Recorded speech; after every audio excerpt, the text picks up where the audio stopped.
Good afternoon. Thank you all for attending and welcome to our faculty learning session on accommodations, new software updates, and best practices. This session is sponsored by Reynolds Center for Excellence in Teaching and Learning, or CETL, C-E-T-L. My name is Charles Dyson, and I am the Administrative Assistant for the CETL department. Our presenter today is Nancy Bailey, who is the Coordinator for the Office of Student Accommodations, which provides accommodations and services that allow students with disabilities or chronic health conditions to have equal access to programs and activities of the college. Nancy has been at Reynolds since January 2019. She previously worked at TNCC, now VPCC, in Hampton Roads for 17 years, and she's been working in the field of disability support services at community colleges for over 30 years. This session is presented in a HyFlex format and will be recorded and posted on our YouTube channel following the session so that you and your colleagues can review this information for the future. If you have any questions during today's presentation, we ask that you please hold those questions until after the presentation. And now I will turn it over to Nancy. Thank you, and I'm happy to see a good number of you here, many of whom, as I'm looking up at the screen and seeing names, I've either interacted with you via email or in person. I am, most of the time, I would say 90% of the time, located at the downtown campus. And we have, as you know, we have staff out here at the Parham Road campus. To set expectations for the afternoon, for a brief time together, just wanted to let you know what I will be covering is some of the, and again, very briefly, just the laws that guide the work that we do. The process by which students seek out and are approved for accommodations, and then the piece where you all as faculty will follow up with the students and provide accommodations. And then finally, what I wanted to do is show you, many of you probably have already ventured into the accommodate system that we have, but I wanted to kind of walk you through in case you have not yet seen our new software and review how you can find student accommodation notifications and sign those notifications, and I'll talk a little bit more about that. Okay, so I must warn you, I've not taught or presented in the HyFlex classroom, so I'll be giving a high sign if I get lost somewhere, and I've got some gentlemen here who will be happy to assist me. All right, so I received a notification for student accommodations. Now what? And here we go. And I'm going to be putting my glasses on and off so I can see what I'm doing as well. Okay, why do we provide accommodations? Well, federal laws require us to provide those reasonable accommodations, and those laws exist to allow individuals with disabilities equal access. Here we're talking about education, but it's also equal access to buildings, to programs, to telecommunications. And there are several laws that guide the work that we do. The first one, which was enacted in 1973, the Rehab Act of 1973, Section 504 is what we will call that. The ADA, which was signed in 1990, and then there were amendments to the ADA that were enacted in 2008. And again, these laws are really crucial to be able to provide equity and inclusive learning for our students. Okay, so what about these laws? As I mentioned, Section 504 was the first piece of legislation enacted. It's a civil rights law, anti-discrimination, and it prohibits discrimination on the basis of a disability. And when Section 504 was first enacted, it really only applied to federal contractors or to any programs that were receiving federal funds. And what that meant for higher education was really federal financial aid.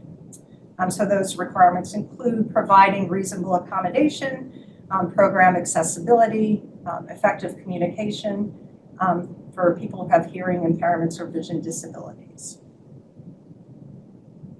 All right, so along came the Americans with Disabilities Act in 1990. I was pretty young at the time in my career, but I was working at the time that was enacted, and it added It broadened what Section 504 was trying to do. It included employment, public services, public accommodations, and then the telecommunications piece. Again, it was a civil rights law, anti-discrimination, and it defined a little bit more who an individual with a disability is. And as you can see here on the slide, it was for someone who has a physical or mental impairment that substantially limits one or more major life activities. Very vague, broad language, and it created some questions along the way, which the courts ended up figuring out the answers to those questions. And then finally, in 2008, because of all those questions throughout the years and because of many court cases that really had to look at definitions of disability and reasonable accommodation, they broadened the definition of the disability to include these major life activities. It was not just specific diagnoses, if you will. So the major life activities are things such as caring for oneself, seeing, hearing, eating, sleeping, walking. It's really just living, quite honestly. You can see them here. And it also included, and this is, again, language from the amendments, bodily functions related to all of our bodily functions, health, normal cell growth, everything that is listed here. So again, it broadened it, but at the same time, I view it as it really helped define specific, more specifically, who is an individual that is protected under these laws. All right, so that's the law. I often will say, we have the letter of the law, but I like to think of, in addition to the letter of the law and the work that I do and in interacting with all of you, we sometimes will talk about the spirit of the law, but I'm not going to get into that so much today.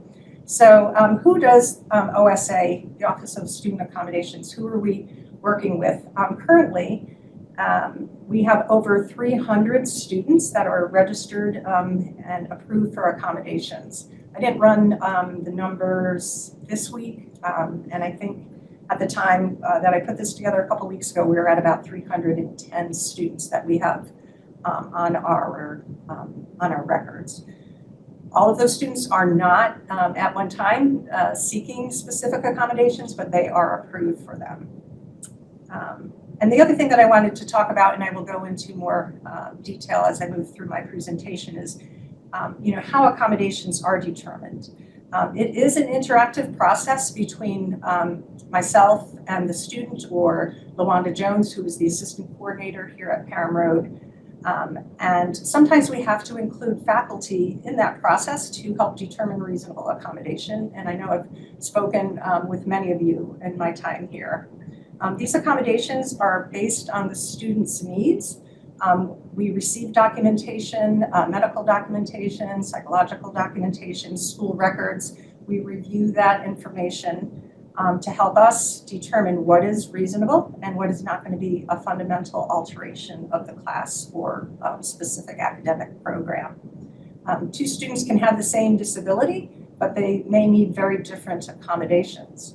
I like to say, if you've met one blind person, you've met one blind person. If you've met one student with a learning disability, you've met one student with a learning disability.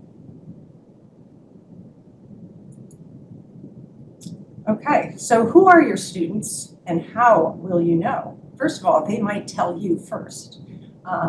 So it's important to know that students are under no obligation to tell you the nature of their disability, and they may choose to do so. And I think many of you have experienced that. Sometimes students will share too much, and then you're immediately on the phone or sending us emails to ask, about what to do. Legally, you may not ask them the nature of their disability, and we can't reveal that to you without the student's permission. Just so you know, one of my guiding philosophies in the work that I've been doing all these years is to encourage students, if they are comfortable, to share a little bit about the nature of their disability, maybe not so much like a diagnosis, but to talk a bit about some of the barriers that they experience in the classroom in their educational process due to the nature of their disability. But again, they don't need to disclose the specifics. And many students choose not to because they're concerned about, how you're going to perceive them if, you are aware of a specific diagnosis, or they may just still have some, their own issues of like, I just, again, I want to keep it private, and that's okay too. You may notice students struggling in your classroom, in your Zoom land, in your online course, and you may wonder, like what might be going on, and maybe they haven't provided you with an accommodation notification. You can't ask them, are you a student with a disability? But what you can do is talk with that student. I've noticed X, Y, and Z. I noticed that you are,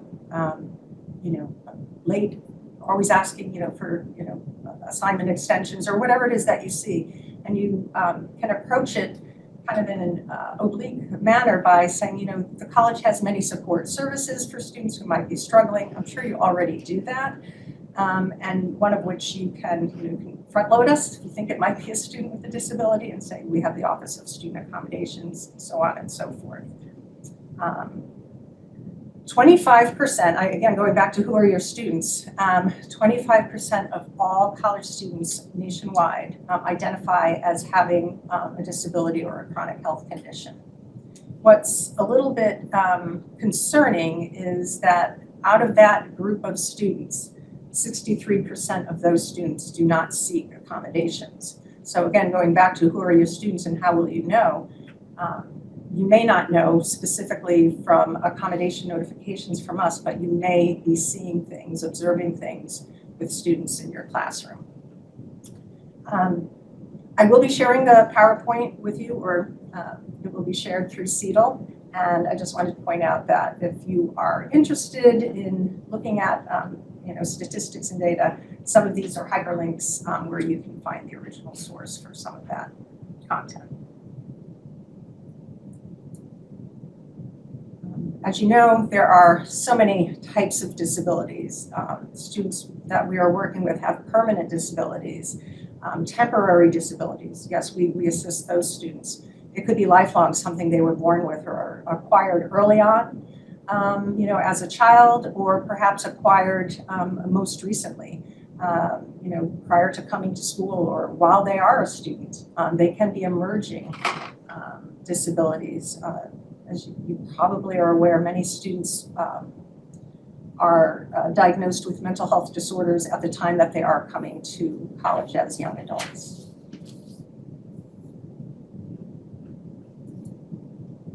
And again, I'm listing some of the students that we see. These are everything that is on this list are students that we have worked with, students that are within your classroom. Autism spectrum disorders, traumatic brain injuries, attention deficit, sensory processing disorders, and then a whole variety of mental health conditions.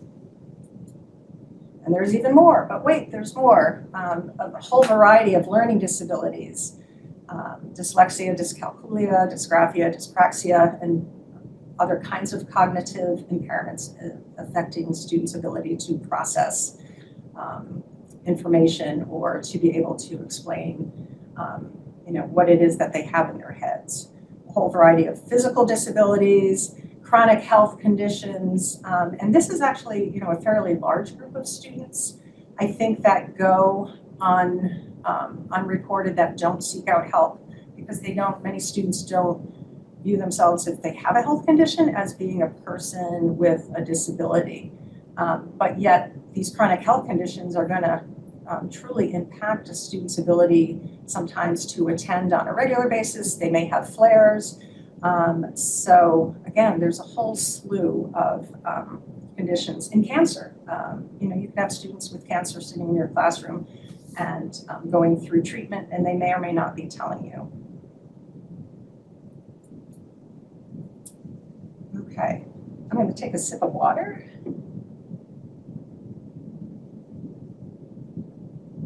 All right, wanted to talk a little bit more about how the accommodations are determined.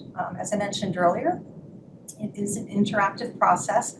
It's not something where we just get an application in, we view documentation, we look that over and go check, check, check down the checklist. The conversation that we have with students during our intake meeting is really the most important aspect of determining accommodations. If someone has, let's just say, attention deficit disorder, ADHD, simply having ADHD is not the determining factor that they're going to get an accommodation. We will talk with the students. We talk about, what are the barriers? How does ADHD impact you in the classroom, outside of the classroom, from an educational perspective? We talk with them in addition to the specific ADHD, about sleep and eating and things like that. So it's a very interactive process, and the information and the stories that students tell us also help us determine some of these accommodations. So as I mentioned, it's based on their needs, the documentation that we receive, and then looking at what is going to be reasonable for that student, for that class, and for their academic program. The other thing that is, I think, important to note in terms of the work that we do with students, especially those who are recent high school graduates and who have had IEPs in high school, or a 504 plan, which is similar to what we do here and at Reynolds. But the IEP process is rooted in success. So students may have received supports and accommodations that were they were geared towards success, what needs to be in place for a student to be successful. So for a student, it could be they get to retake their tests several times to improve their grade, that they can always have an additional 2 days, 3 days to submit assignments. We don't see this so much with the students coming to Reynolds. Perhaps they had fewer questions on a test, but it was rooted in success. The message and the work that we have with students is to let them know that accommodations are not about success. We want the outcome for the student to be successful, but it really is about providing access to the learning process, access to the testing process, physical access. For hearing impaired students, it's easy to think about access to the actual lecture. So that's the work that we have to do in educating students as well as parents, since parents are often involved up front with their students coming in. Okay. Students have rights and obligations, and you as faculty also have rights and obligations. We talk about student obligations during that initial meeting with students. It's important that students know that they have the right to have privacy around the nature of their disability, and I talked a little bit about that earlier. It's their choice to reveal to the college in general, right, to us, to seek accommodations, as well as in interacting with faculty and staff. They have a right to access the instruction, any activities, testing assessments, things, and so forth. It's not an obligation, but I didn't know where else to put it. But we encourage students to communicate with you about their needs around their accommodations. And when I talk about the actual accommodation letter, I can address that a little bit more. They have the right to receive support, to not be discriminated against, but they also have the obligation to comply with the code of conduct. And sometimes what we will see with students, and we hear from you as faculty, that you're observing certain behaviors in the classroom, that they are disruptive, and it's important, again, for you all to know that even if a student, due to the nature of their disability, have behaviors that are disruptive to others in the classroom or to you as an instructor, they are not to be just sort of dismissed. Oh, well, that's a student with a disability. We really need to talk about that. Okay. You as faculty, what are your obligations? One, you are going to receive letters of accommodation for students who are requesting them for us. If a student approaches you and says, that I need more time, or I need this, or I need that, I have a disability, I think you all have been very good about directing those students to us in student accommodations, and that, you would need to continue to do that. I want to put a little pin in here about students who have English as a second language. Those students do not receive accommodations through our office. Having English as a second language in and of itself is not a disability, but if that student has additional conditions, a learning disability, hearing impairment, you name it, they would then be eligible for accommodations. We encourage you as faculty to consult with us if you have questions about a specific accommodation, if you've got questions just about anything that you are experiencing or seeing with a student who has either presented you with an accommodation notification, or if you have a question about a student, this is what I'm seeing, and I think maybe they would benefit from services. You can also reach out to us and we can talk about strategies or a way maybe to encourage that student to come see us. I've had faculty walk students to my office. I've had faculty call me or email me about a student to make a connection, sometimes after they've spoken with a student and the student reveals something and maybe you're concerned that the student will follow through. You certainly can be a partner with the student to get them connected with us. You also have the right to receive support from us if, again, kind of following up on what I just said, if you've got a student that there's something that you're not quite certain how to approach, or again, you're seeing something where perhaps you feel like maybe the student needs something additional from what has been provided, but you don't know, is that appropriate? We can help support you in that regard. If you have a student, and this could happen to anyone, perhaps they're a student with a vision impairment, right? And you're receiving an accommodation notification, something about, students need to take their test with, so that it will be enlarged, and you're not quite certain how's that going to shake out, or how do I provide materials to a student in an alternate format.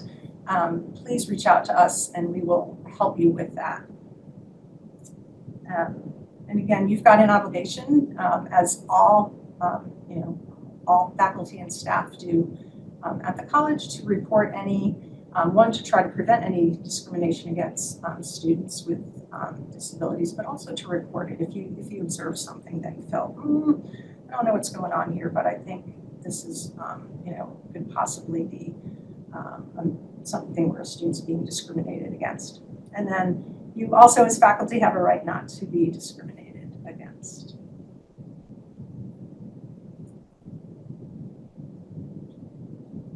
All right, so the accommodations process. If you have, if you have a student who is asking you, like, well, how do I, get connected with student accommodations because they've revealed to you that they need to do this, it starts by going to our OSA website, but the student has to be willing to self-identify. You can lead the horse to water, but you cannot make them drink. But students find their way to us by, just part of the onboarding process. They've been referred by academic advisors. They've been referred by high school guidance counselors. Many referrals do come from faculty, from other college staff, and sometimes from their classmates. They may be talking with a classmate, and that student, reveals that they're receiving some kinds of accommodations, and so they find their way. Students find their way to us through a variety of means. We can't go looking for them. We can only provide the information on our website, but they need to self-identify. So students will complete an online application. This is just obviously a screenshot of our webpage. They submit their application. Hopefully at the same time, they will submit their documentation. That just makes the turnaround time for us to be able to determine their accommodations much faster. But many students will just submit an application, and then we have to reach out to them to say, hey, we need some additional documentation. And sometimes that's hard for students to get, so it slows the process down. But once we get the application and the documentation, as I mentioned earlier, we meet with them and we talk about accommodations they may have used in the past, what was successful, the things that we can provide here for them, and we approve their accommodations at that time. Students do not, in case you're wondering, they don't need to reapply every year. Once a student has been approved for accommodations, that is, they're generally set. However, if a student has, we do meet with some students who might have temporary a temporary condition, and one that I think of where we are going to ask for, call that student in again is if someone has suffered a concussion. There are immediate, short-term accommodations that we may need to provide for that student. But many students who have a concussion, that continues. They end up with a traumatic brain injury that is going to impact them long-term. So there are times and certain kinds of health conditions where we will, approve a student for a semester, and then we will, call them back and say, to continue, we'll need to, get some further information. But generally, it's one and done.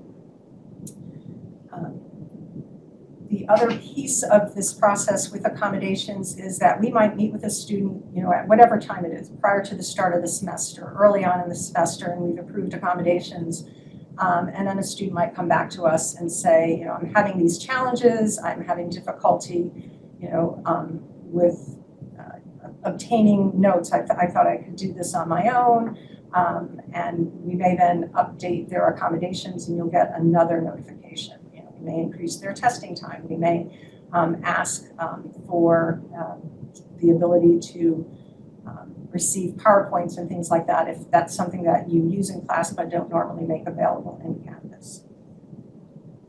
So we've met with the student, we've approved their accommodations. Then the next and final step in terms of our several step process is we're going to email the notifications to you as faculty as well as the student. And at the end of my presentation, towards the end, I will kind of go through how that process has changed and why that has changed. I think I mentioned earlier, we encourage students to follow up with their professors to say, one, just as a courtesy, just making sure that you receive my accommodations, but also to discuss some of the finer details, especially when we talk about, perhaps testing accommodations, to make sure that the student understands how that will work. They may have a face-to-face class on campus, but the test is going to be given in, through Canvas, and so students need to kind of understand how that works, as well as use the faculty might also have questions about that. It's possible a test accommodation would say 50% more time and then test in a testing center. But if it's a Canvas-based test, they don't need to go to the testing center. So it's important really to have that dialogue. If you all were here in the room with me, I would ask you to raise your hands, does this happen? Often, not so often, because I really feel, especially in the world we are now where people are not used to communicating necessarily face-to-face, I think there's even less of that happening. But it's also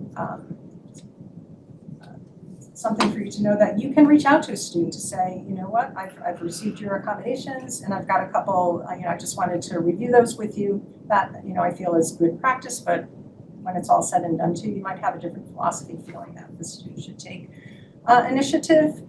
But again, I just want to let you know that In that situation, once you've received the notification, you may reach out and talk to the student about those accommodations. And as always, if you've got questions, once you receive the accommodation notification, please reach out to us. Okay, these are the most common accommodations that we are approving here at Reynolds, and this is not unique to Reynolds, honestly. The extended time on exams, a distraction-reduced testing environment, the ability to record lectures, and that can be an audio recording, or you may see for online courses via Zoom that we're going to request, even if it's not a standard practice, that you would record the lecture and you would email a link to the student. Copy of PowerPoints or notes if you have them. Again, I can only speak for me, but when I talk with students about faculty notes, again, referring back to their high school experience where their teachers were required, if it was part of their IEP, to provide them with notes for class. I explained that in college that is not the case, and that many faculty, may just be using PowerPoint as their guide through the lectures. And then finally, we're seeing more of this because of the nature of, I think, the health conditions. Physical and mental health conditions for students is requesting some flexibility with attendance policies and perhaps flexibility with submitting assignments or a shift perhaps of a day or two for taking tests. And I'm going to come back to that in a moment. And under the category of the complex accommodations, these are the kinds of accommodations where we may be reaching out to you ahead of time, or we may have some language on the accommodation form where we're asking you to reach out to us for guidance if necessary.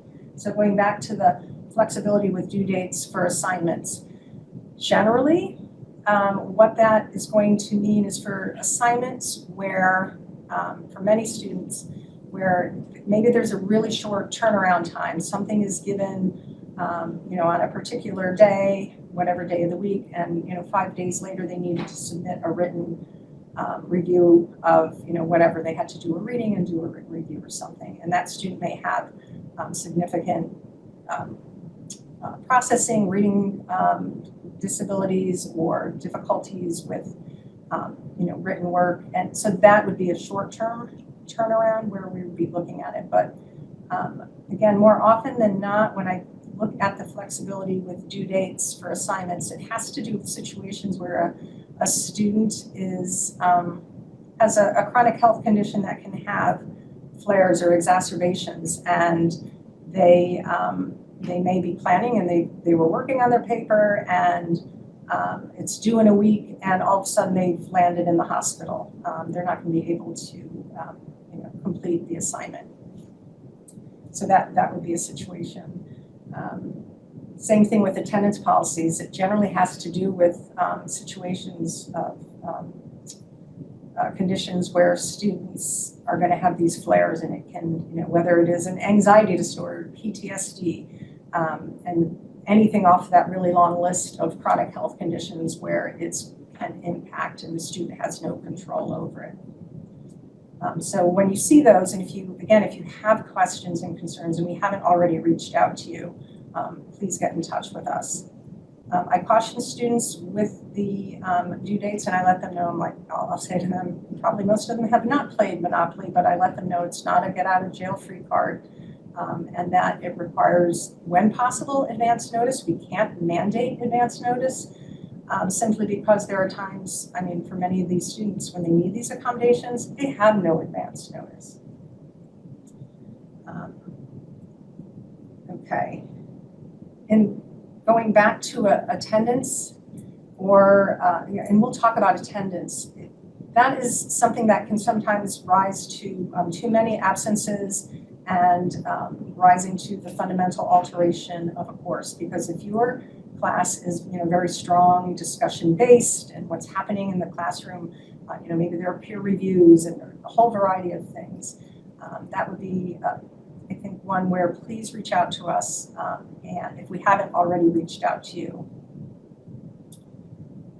Remote attendance requests. I had actually the first one this semester, just recently, with a student who was having, again, a health condition, and she was just not able, to get to class on a regular basis. And so she initially asked if there was a way for her to participate remotely. And what worked out kind of well just for this student was the fact that there was a online section being taught by the same professor. So, we're trying to get her moved into that course. But remote attendance, even though rare, they are something that, especially since, the pandemic came along and we figured out how to do things remotely, we have technology, it is something that could be requested. But again, it has to be reasonable, we have to have the means to do it. And then another one too that I'm seeing a little bit more are students requesting accommodations for group work and or sometimes presentations in class. Not so much for public speaking class because that's a whole other ballgame, but working within a group.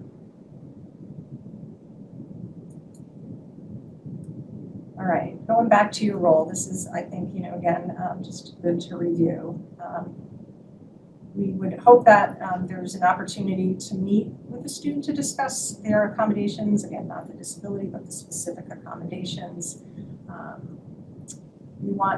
The reason we want that discussion, right, is to ensure that both you and the student have a really clear understanding about how those accommodations are going to be implemented. Some of the hiccups that I have seen through the years really revolve around that. The student thought one thing, had an assumption, didn't communicate with the professor, and again, there was a misunderstanding as to how this was supposed to go down. The student thought one thing, the faculty thought perhaps another. So if I can encourage you to do one thing, it's to try to find those opportunities, even if it's via email, to connect with that student. Really important to keep all the information confidential. Anything about student accommodations is to be shared only on a need-to-know basis. So, again, with a specific student and a specific situation, you can't share specifics unless it's a need to know. So that could be like with your dean, with your program head. You certainly can, because we all do this, right? You can certainly talk with your colleagues. I have this student, this is the situation, how might you deal with it? But again, if you have those questions, we hope you're reaching out to us. This next point is really important too, because I had situations throughout the years where students come to me really upset and distraught. They felt they were outed by their professor, and generally it has always, I would say it has been inadvertently where the professor caught the student at the end of the class and said, hey, let's talk about, your test next week, you're going to the testing center, or hey, your accommodation forms. So, make sure if you're ever discussing anything with the student about their accommodations that there are no other, staff, faculty, or students around. And then I don't know if this would be the case, but if you were to send out an email to all students, something about again, they're receiving accommodations, and for some reason you wanted to communicate only with them, just make sure you use the BCC and not everybody's names. And then you might want to consider, via email or some kind of a written agreement sometimes, just to clarify and circle back to that accommodations notification, anything around the flexibility of attendance or accommodations. Just make sure there's a clear understanding, and if there has been a problem related to that and it has been resolved, if we have been involved in that process, where we have to clarify something for the student or maybe even for the faculty, trust me, I would initiate an email to put it in writing, make sure everybody understood it.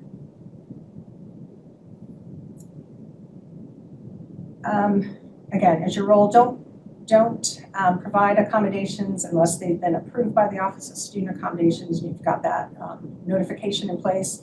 I've had situations over the years where faculty, coming from a really good place, did provide accommodations. Luckily, there were never any major problems that arose out of that, but situations could arise where the Office of Civil Rights would come knocking on the door because all of a sudden the professor had said one thing, yes, we can do this, and then they're like, oh, no, this is just like too much, and the student files agreements because that was sort of like a tacit approval. So finally, just can't say it enough, contact us with questions or concerns, respect your students' rights to confidentiality, and refer students back to us or to other supports on campus if it's something where they just needed to do a workshop on time management, but please connect students back to us. Okay, let's see. This, I think, this is the portion where, let me just double check. Yep, okay. I'm going to pause here and take any questions that you might have specific to the accommodations process, to rights and responsibilities before I move into the section. I'm just showing you the, and I'm going to log in, but I'll show you the Accommodate website from the faculty perspective.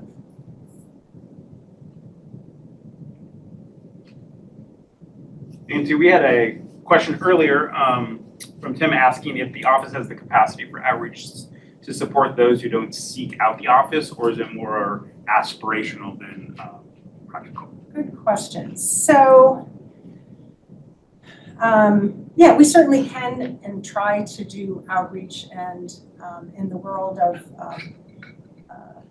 WIGs, which I know that you're familiar with, it's one of the things that we are discussing again as possibilities in terms of how to best, we can do tabling events, but how to let students know that we're here. One thing that I didn't mention, and it didn't even enter in my mind when I was creating the PowerPoint, in terms of like best practice for faculty, I know you all have statements on your syllabus regarding the Office of Student Accommodations.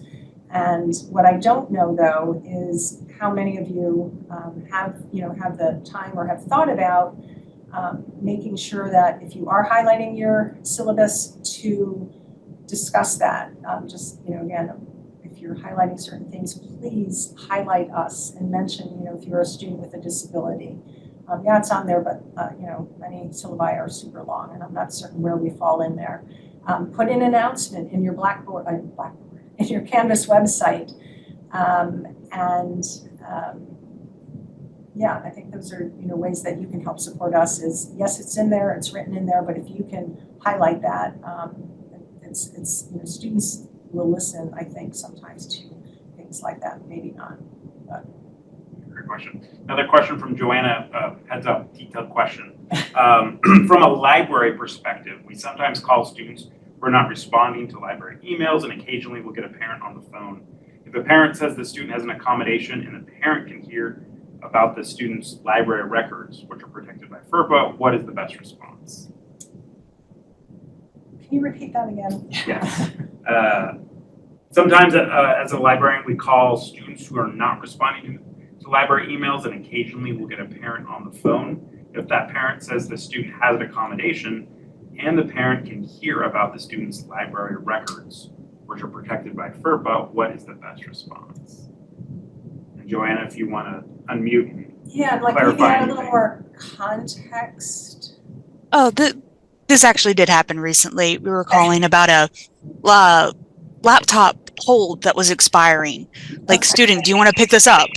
It's not a hard question, but I can't tell that to a parent. But the parent wanted to know what the library hold was for. Oh, okay. So whether the student has a disability or not, but in this case, since you mentioned the fact that they have a disability, that doesn't change anything in terms of what you are allowed to reveal. Mm-hmm. So again, without FERPA, without that release where you know that they have permission to hear it, even if the student has an accommodation, it's not going to change your practice. All right, thank you. Yeah, did that address the question? Yes, because our answer to the parent was, if the student gets on the call, we can answer. Right, Like if they want to put it on speaker, but otherwise I can't say anything. right, right. So thank you. Okay. And, I think college-wide, we are seeing more situations where parents are continuing in that role. And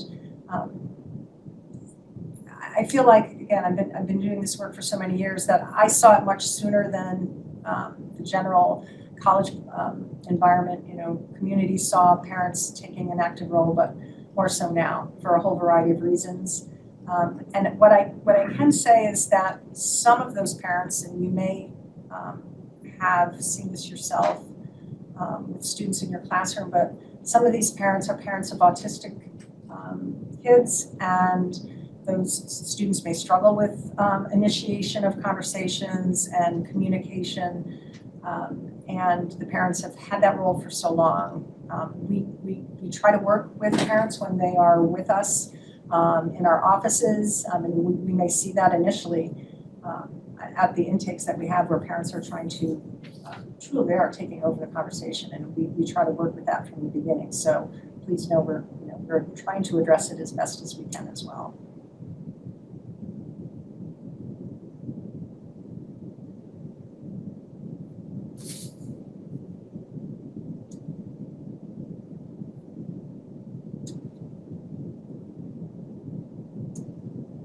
Nothing else in the chat? Nothing else on the floor? Okay. What I want to do, I'm going to just, again, you all as faculty should have seen this in an email that I sent out at, probably like after the drop ad or the ad period, as well as back in the fall. I kind of sent a teaser email. But this is just a screenshot of where you can come to log in to your faculty portal for student accommodations. When you receive the accommodation notification via email, you're provided a link and it'll take you directly there. But in case you were wondering and you hadn't had the opportunity to come back, it would all start right here on our homepage. You're going to, students as well as faculty start here. Again, this is in an email. If you don't have the email and you wanted this information, I'm happy to send it to you again. You're going to get the PowerPoint. You'll see it when you actually do log in to Accommodate. If you make it that far, there's an kind of an announcement as to where you can find your students' specific accommodation notifications. You log in, you go to the faculty portal, and then in a moment, I'm actually going to go into the system live and show you. But you can view under your courses, there's like a roster, and you'll be able to see all of your students in the class, and the ones with accommodations are identified on there. That can be helpful so that if you, again, are thinking about, okay, we're doing a test, I've got to send a password, who are all those students? Boom, you're going to see them, in your specific sections. But to approve the accommodation notifications, you're going to have to click on the Enrolled Student tab, which I'll show you in a moment. And this is a screenshot of what we're going to be looking at in one moment. Okay, so here we have a fake professor, Mr. Haberman. I'm going to log in as him. Okay, so this should look familiar to any of you who are teaching faculty and have received accommodation notifications. You are being directed to the site. As I mentioned, you can click on courses. And he doesn't have a course currently, so I'm looking at his past courses. And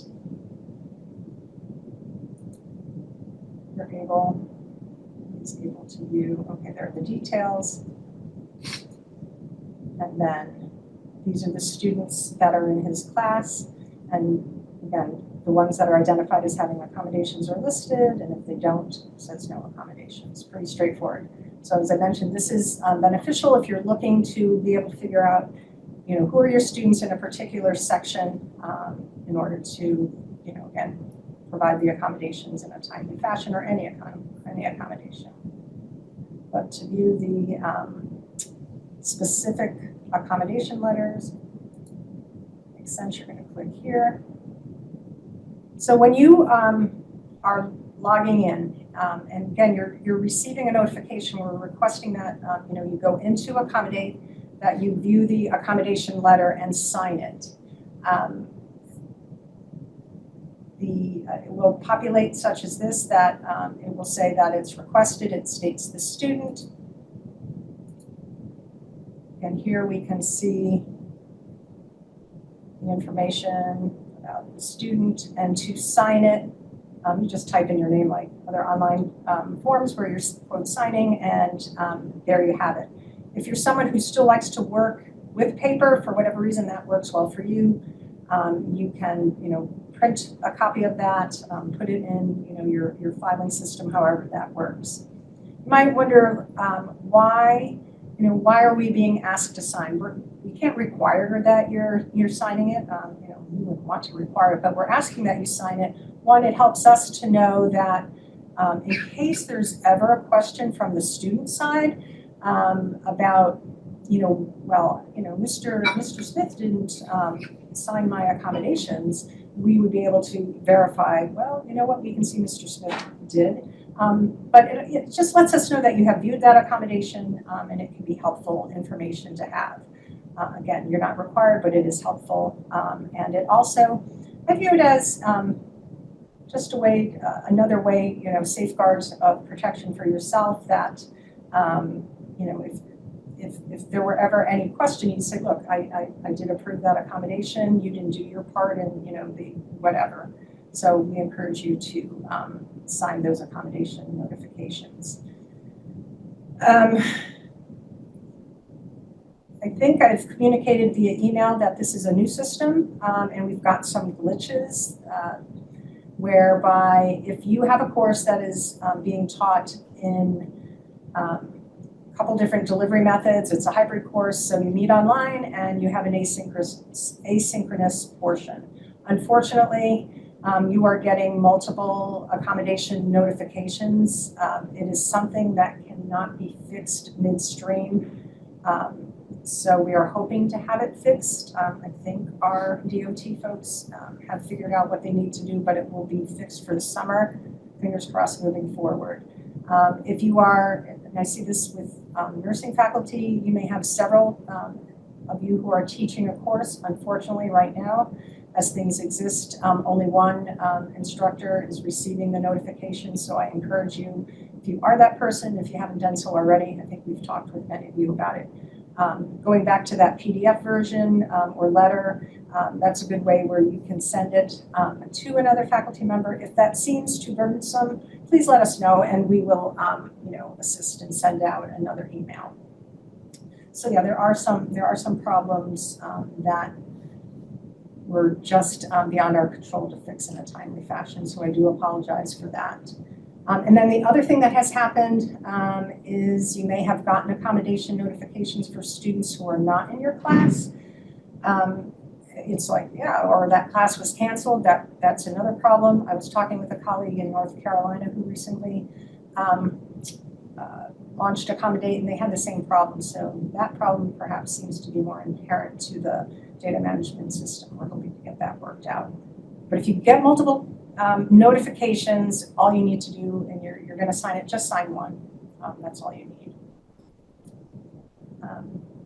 Moving forward, something to look forward to in the future, once we've got this down pat and have ironed out some of the bugs, we're going to have the ability to have a testing center, testing portal within Accommodate, where students, one, will be able to make appointments with us if they're taking tests in the Student Accommodations office, and that will be helpful. But you as faculty, if students are taking tests with us, you'll be able to upload copies of tests.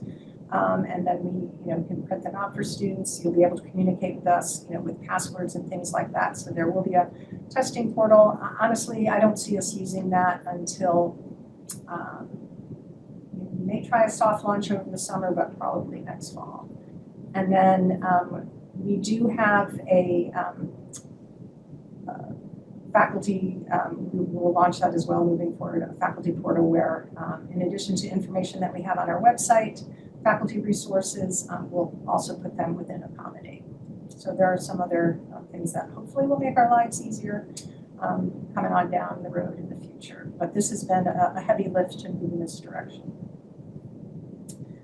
All right, I'm going to stop sharing my screen, and I want to show you one more thing and then let you all go, unless you have more questions. Okay. All right, finally, on the accommodations homepage, we have a link for resources, and it's resources for students as well as faculty. I encourage you to find your way back here. There are some resources externally where you can get information about best practices, about making accessible Word documents, and of course I think Kevin can probably, and Cecil can probably help you with that as well. There are resources with specific information about accommodations or best practices working with a student with a vision impairment. So if you have a burning question and it's in the middle of the night and it can't wait for reaching out to us, we've put some resources here for you as well and wanted to make you aware of that. And in the PowerPoint that you'll see, I have a link back to this page here, and I included one additional link that I discovered yesterday that is not yet on this resource page, but there'll be an additional resource for students, for specific accommodations for different kinds of students that can be helpful. Is there a question in the chat? I think I saw some other questions. All right. Anything else?